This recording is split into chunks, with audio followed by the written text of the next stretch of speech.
नमस्ते बच्चों, मैं मनोज सिंह, योग शिक्षक।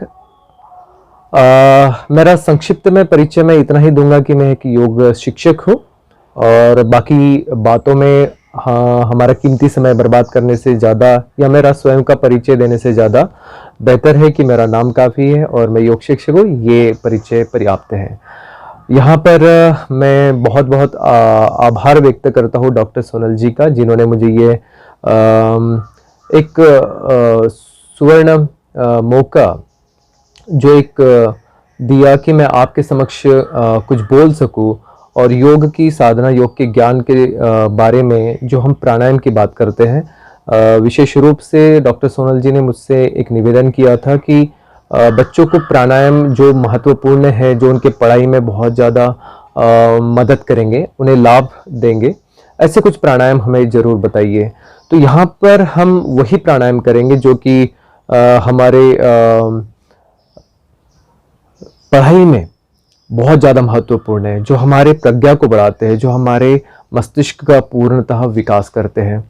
और आपने देखा होगा कि बहुत बार हम बहुत सारी चीज़ें पढ़ते हैं, हम कंटिन्यूसली 5-5, 6-6 या ज़्यादा भी उससे निरंतर हम अभ्यास करते हैं, पढ़ाई करते हैं, लेकिन उसका उम्मीद से कम जो है परिणाम आता है। तो ऐसा क्या होता है? और बहुत समय पे हम अपने आप में स्ट्रेस, तनाव, ये सारी चीज़ें बच्चों में तो आज तक नहीं थी, लेकिन अब ये तनाव बच्चों में भी देखने को मिलता है। तो ऐसा क्या करें जो हम तनाव मुक्त रहें, हम चुस्त रहें, हम फुर्तीला रहें, हमारे शारीरिक मानसिक रोगों से हम मुक्त रहें, ताकि हम अपनी अभ्यास को आगे बढ़ाएं, तो अभ्यास में पढ़ाई में हम आगे रहें और जीवन में हम सफल बने। तो हम आज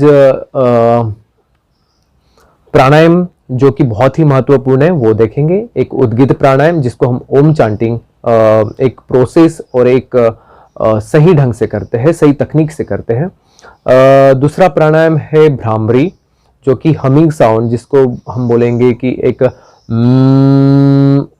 भ्रमर का नाद। जिस तरह से जो भौंवरा होता है, जो भ्रमर होता है, उसके पंखों की जो आवाज़ होती है, उसी प्रकार से हमें म का उच्चारण मस्तिष्क में महसूस करना होता है, अनुभूति करनी होती है। तीसरा प्राणायाम हम भस्त्रिका का जो प्रिपरेशन प्राणायाम कहेंगे, भस्त्रिका होता है तीव्र गति से करना होता है, इनहेल और एक्सेल। यहाँ पे हम भस्त्रिका प्राणायाम इनहेल और एक्सेल तीव्रता से नहीं करेंगे, हम केवल और केवल ब्रेथ को महसूस करेंगे। हम ब्रीद इन करेंगे, ब्रीद आउट करेंगे, लेकिन बहुत ही सहज गति से, और फिर उसको डीप करेंगे और उसे दीर्घ जितना लंबा हो सकता है लंबा हम भीतर लेंगे और बाहर उसी गति से छोड़ेंगे। तो ये, और एक चौथा रहेगा नाड़ी शोधन प्राणायाम, जो अनुलोम विलोम का विस्तृत रूप है। अनुलोम विलोम के स्थान पे हम नाड़ी शोधन करेंगे। तो इस 4 अभ्यास को आज हम करने जा रहे हैं। तो सबसे पहले आप किसी भी एक ध्यानात्मक स्थिति में बैठ जाइए जिसमें आप सुविधाजनक महसूस करते हैं। आप पूरी तरह से आपकी शारीरिक स्थिति बिना हलचल के और एक सुविधाजनक स्थिति में हो। जिस स्थिति में मैं बैठा हूँ ये सुखासन है, इस स्थिति में हम लंबे समय तक बैठ सकते हैं। तो क्रॉस लेगेड पोस्चर में बैठ जाइए, दोनों हाथ आपके सहजता से घुटनों पे रखिए, आपकी कमर गर्दन सीधी हो और आंखें सहजता से बंद कर लीजिए। देखिए, जब हम प्राणायाम का अभ्यास करते हैं तो हम किसी भी गुरुवंदना या मंत्र उच्चारण को करते हैं या फिर केवल ओम का उच्चारण करते हैं 3 बार। तो ये आप अपने दिमाग में फिट कर लीजिए कि यदि आप चाहे तो कर सकते हैं, अन्यथा आवश्यक नहीं है। यह तो हमारे श्रद्धा का विषय है। तो हम यहाँ पे ओम चांटिंग स्किप करेंगे, हम समय को जितना हो सके उसको बचाने का प्रयास करेंगे, लेकिन आपके निरंतर अभ्यास में आप ओम चांटिंग से ही शुरू करें। अब हम सबसे पहले करेंगे अपने श्वासों पे अपना नियंत्रण करने का प्रयास। तो हम क्या करते हैं, अपने हृदय को, अपने लंग्स को, फेफड़ों को पूरी तरह से भरने का प्रयास करेंगे। लेकिन सांस कैसी ले, एक बार देख ले।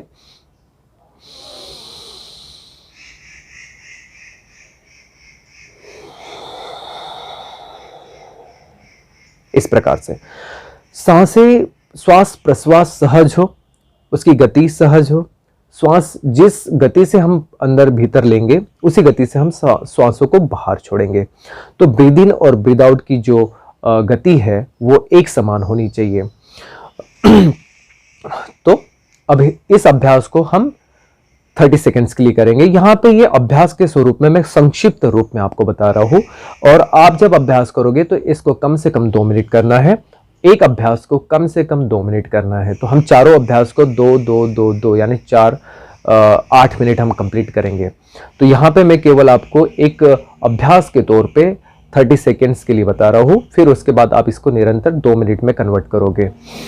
तो आंखें बंद कर लीजिए। आपका मेरुदंड, आपका कंप्लीटली स्पाइन स्ट्रेट होना चाहिए। आंखें बंद, मन में कोई नकारात्मक विचार नहीं, कोई सोच नहीं, पूर्णतः कंसंट्रेशन आपके भुवि के मध्य में, भ्रूमध्य में, जहाँ पे तीसरी आंख हम बोलते हैं आज्ञा चक्र, वहाँ पर सहज हो जाइए। सरलता से अभ्यास करें।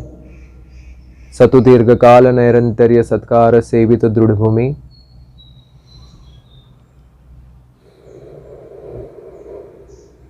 Completely concentrate on your breath, focus on your breath and try to watch your breath while inhale and exhale. Inhale और exhale करते हुए सांसों को देखने का प्रयास करें। सांसों की गति को कंट्रोल, नियंत्रण करने का प्रयास करें। सांसों पर एक समान ध्यान और धीरे से रुकें। अब आते हैं हम दूसरे अभ्यास की ओर, जिसका नाम है नाड़ी शोधन। नाड़ी शोधन को अभी वर्तमान स्थिति में अनुलोम विलोम के नाम से प्रचलित है। अनुलोम विलोम यानी कि बाएं नासिका से सांस लेना, दाहिने से छोड़ना, दाहिने से लेना, बाएं से छोड़ना। तो इसमें कोई तकनीक नहीं, कोई विधि नहीं, और यहाँ पे बिगिनिंग स्टेज पे मैं भी आपको कोई एडवांस नहीं बताऊंगा, केवल और केवल simple breathe in and breathe out. लेकिन यहाँ पे एक होता है अनुलोम विलोम में हम तीव्र सांस लेते हैं दीर्घ तीव्रता से और सांस बाहर छोड़ते हैं। यहाँ पे हमें बहुत ही सहज सांसों को लेना होगा। Slow, deep and rhythmic breath required. So हम कंप्लीटली शरीर को निश्चल करके, शरीर का कोई भी हिस्सा हिलना नहीं चाहिए। दाहिने अंगुष्ठ को दाहिने नासिका पे लगाएंगे। इंडेक्स फिंगर और मिडिल फिंगर, इन दोनों को हम भ्रूमध्य में जहाँ पे बिंदी लगाते हैं उस स्थान पे हम यहाँ पे रखेंगे, और दोनों उंगली आपकी जो मध्य, ये इंडेक्स फिंगर है, sorry ring finger and little finger, ये दोनों को भी स्लाइटली कर्व करना है, मुड़ी हुई होनी चाहिए। धीरे से बाईं नासिका से सांस भीतर लें, आंखें बंद रखें सहजता से। इसके बाद हम रिंग फिंगर और लिटिल फिंगर से बाईं नासिका को बंद करेंगे, दाहिने से सांस बाहर छोड़ेंगे, दाहिने से सांस लेंगे, बाएं से छोड़ेंगे, बाएं से लेंगे, दाहिने से छोड़ेंगे, दाहिने से लेंगे, बाएं से छोड़ेंगे। इसी अभ्यास को निरंतर 2 से लेकर 5 मिनट तक किया जा सकता है, जब तक आप सहज है। और पूर्ण आपका अभ्यास करते हुए कंसंट्रेशन आपके इस भाग पर, यानी कि आज्ञा चक्र या विशुद्धि चक्र या हृदय स्थल यानी अनाहत चक्र या मणिपुर चक्र, इन स्थानों पे आप ध्यान को केंद्रित कर सकते हैं, कंसंट्रेट कर सकते हैं। मन में कोई भी नकारात्मक विचार नहीं करना जब आप अभ्यास कर रहे हैं। यह अभ्यास आपके मस्तिष्क का पूर्णतः विकास करता है। यह अभ्यास आपको पूरी तरह से आपको शारीरिक, मानसिक, आध्यात्मिक लाभ देता है। शरीर में कहीं पे भी आपके नस नाड़ियों में ब्लॉकेजेस है उसे खोलता है। यह अभ्यास आपको पूरी तरह से स्थिर करता है। नींद न आने की समस्या होती है, स्ट्रेस होता है, इंसोम्निया की प्रॉब्लम है, उन्हें दूर करने का प्रयास करता है। सर्दी, खांसी, नज़ला, बुखार, इससे आपको निजात मिलती है, आप इससे छुटकारा मिलता है। यहाँ तक कि आपकी ब्रेन का पूर्णतः विकास होता है, स्मरण शक्ति बढ़ती है और हम प्रज्ञावान यानी कि बौद्धिक स्तर पर पूर्ण विकास होता है। तो आप जो भी पढ़ाई करोगे उसे याद रखने में आपको मदद मिलेगी। तो ये आपसे संबंधित ही मैं आपको लाभ बता रहा हूँ, वैसे तो लाभ इसके बहुत ज़्यादा है। अब बढ़ते हैं तीसरे अभ्यास की ओर, जिसका नाम है भ्रामरी। तो भ्रामरी प्राणायाम हम इंडेक्स फिंगर को भी कर्ण के द्वार में, कर्णद्वार को इस तरह से बंद कर सकते हैं इंडेक्स फिंगर से, ताकि बाहरी नाद, कोलाहल, कोई ध्वनि आपको परेशान न करे, विचलित ना करे। यह बहुत आवश्यक है। आंखें पूरी तरह से बंद करेंगे, मुख को बंद करते हुए लंबी गहरी सांस भीतर लेंगे और सांस को बाहर छोड़ते हुए हम एक रिदमिक साउंड को क्रिएट करेंगे और उस साउंड को भीतर ही भीतर पूरे मस्तिष्क में उसकी गुंजन, उसके कंपन को, उसके प्रभाव को महसूस करेंगे। तो यहाँ पे इस तरह से, या फिर अंगुष्ठ से कर्णद्वार को बंद करते हैं, इंडेक्स फिंगर को फोरहेड पे रखते हैं, शेष 3 उंगलियां आंखों के समक्ष रखते हैं, लंबी गहरी सांस भीतर लेंगे।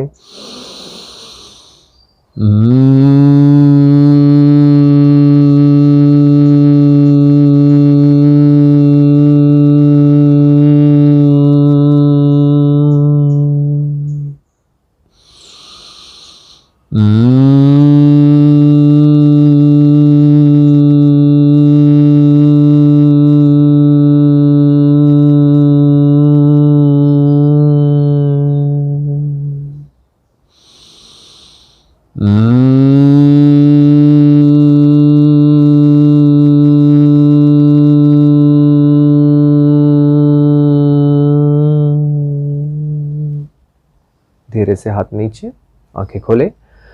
यह अभ्यास मैंने सिर्फ 3 बार बताया है, आपको कम से कम 11 बार करना है। ज़्यादा से ज़्यादा आप 21 बार कर सकते हैं, 5 मिनट कंटिन्यू कर सकते हैं, 10 मिनट कंटिन्यू कर सकते हैं। लेकिन शुरुआत में आपको यह अभ्यास केवल 2 से 3 मिनट करना है, धीरे धीरे आप बढ़ाएं। इस अभ्यास का कोई भी ऐसा नुकसान नहीं है, कोई भी ऐसी हानि नहीं है, इसका फ़ायदा ही ये लाभ है। और यह अभ्यास आपको आपके कंठ के लिए, थायराइड पैराथायराइड की समस्या होती है तो इसे यहाँ पे T3 T4 TSH का बैलेंस करने के लिए बहुत ही महत्वपूर्ण है। हृदय के अवरोधों को दूर करने के लिए महत्वपूर्ण है। हमारे मस्तिष्क में जो अवरोध है उनको दूर करने के लिए महत्वपूर्ण है। जो भी क्लॉट्स है, ब्लॉकेजेस है नस नाड़ियों में, उसको खोलने के लिए महत्वपूर्ण है। सबसे महत्वपूर्ण बात है, विशेष तौर पे यह आपके ब्रेन का, आपके मस्तिष्क का पूर्ण विकास करता है, जिससे कि आप आपके पढ़ाई के लिए और आप अपने लाइफ में, आपके जीवन में पूर्णतः सफल हो, इसके लिए ये बहुत ही महत्वपूर्ण प्राणायाम है, भ्रामरी प्राणायाम। अब इसके बाद हम आगे बढ़ते हैं ओम चांटिंग की ओर, जिसे उद्गित प्राणायाम भी कहा जाता है पतंजलि में। तो उद्गित प्राणायाम, तो इसे हम शुरुआती तौर पे अ, उ एंड म इसे स्वतंत्र रूप से भी कर सकते हैं, लेकिन यहाँ पे हम केवल ओम का उच्चारण करेंगे। तो ओ और म, इसका हम ओ और म, जब एक बार हमने गहरी लंबी सांस भीतर भरी और जब सांसों को हम त्यागेंगे तो उसके साथ ओ, ये रिदमिक हो, ना ज़्यादा बहुत शोर शराबा करना है, बहुत ज़ोर से चीखना है ना, हमारी आवाज़ बहुत लो होनी चाहिए, मन में कोई झिझक नहीं होनी चाहिए, आवाज़ खुली हुई हो, लेकिन हमें प्रयास करना है कि उस आवाज़ को हम एक सुर में, एक रिदम में कन्वर्ट करें, न कि बहुत शोर करें। तो ओम की इस ध्वनि को भी हम 3 बार इसका उच्चारण करेंगे।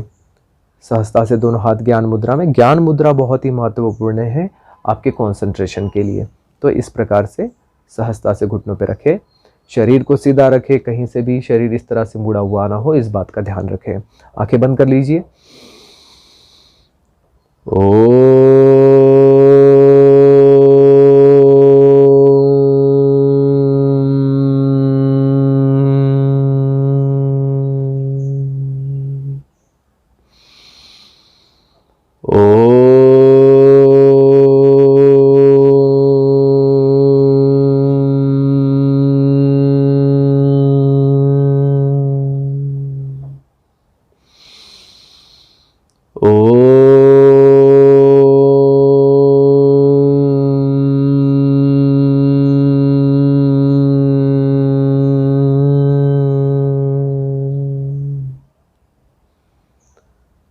ओम शांति शांति शांति।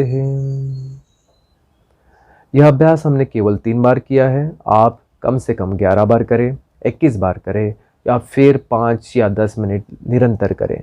यदि आपको सोने में तकलीफ़ है, नींद नहीं आ रही है अच्छे से, तो आप नींद से पहले भी ओमकार का उच्चारण कर सकते हैं, जिससे ओमकार की ध्वनि आपको पूर्णतः नींद लाने में बहुत ही महत्वपूर्ण है। अगर हम चिकित्सा विज्ञान की दृष्टिकोण से देखें और रिसर्च बेस के हिसाब से देखें तो मेलाटोनिन सीक्रेट्स होता है। 11 बार अगर हम ओम उच्चारण करते हैं या भ्रामरी करते हैं तो मेलाटोनिन का सीक्रेट्स होता है, जबकि हमें ख़राब नींद से जूझते हैं। तो नींद हमें अच्छे आने के लिए बहुत लाभदायक है। स्ट्रेस है, स्ट्रेस की समस्या है, डिप्रेशन है, एंजाइटी है, डर लगता है, बहुत सारी बातें हैं और पूर्णतः शारीरिक मानसिक विकास के लिए बहुत ही महत्वपूर्ण है। तो यह अभ्यास आप करें और उम्मीद करता हूँ कि ये चारों अभ्यास को आप अपने निरंतर अपने जीवन में एक जीवन का हिस्सा बनाओगे। इस अभ्यास को करोगे, मेधावी बनोगे, प्रज्ञावान बनोगे, सप्त ज्ञान का आपके भीतर में प्रवेश होगा और जीवन में आप बहुत ज़्यादा सफल होंगे। इसी उम्मीद के साथ आज के इस सत्र को विराम देने के लिए जा रहा हूँ। मैं एक बार फिर से सभी बच्चों को बहुत बहुत बधाई देता हूँ उनके सफल जीवन के लिए और इस इनिशिएटिव के लिए मैं डॉक्टर सोनल जी को भी बहुत बहुत धन्यवाद व्यक्त करता हूँ और मैं बहुत आभार व्यक्त करता हूँ उनका कि जिन्होंने मुझे इस प्राणायाम और योग के ज्ञान को देने का अवसर प्राप्त किया और बच्चों से मुझे एक बार मिलना है, उनसे इंटरेक्शन करना है और डायरेक्टली आपसे बात करने का मुझे मौका भी जल्द मिलेगा, ऐसी उम्मीद करता हूँ। तो आज हम यहीं पे रुकते हैं। इन सारे अभ्यास को आपको मैंने संक्षिप्त में बताया और आपको इस अभ्यास को ज़्यादा देर तक के लिए करना है। कम से कम हर एक अभ्यास को 2 मिनट न्यूनतम करें और अधिकतम इसे 5 मिनट आप बढ़ा सकते हैं और इसके अनुभव को आप मुझे ज़रूर शेयर करोगे, ऐसी उम्मीद करता हूँ। तब तक के लिए धन्यवाद।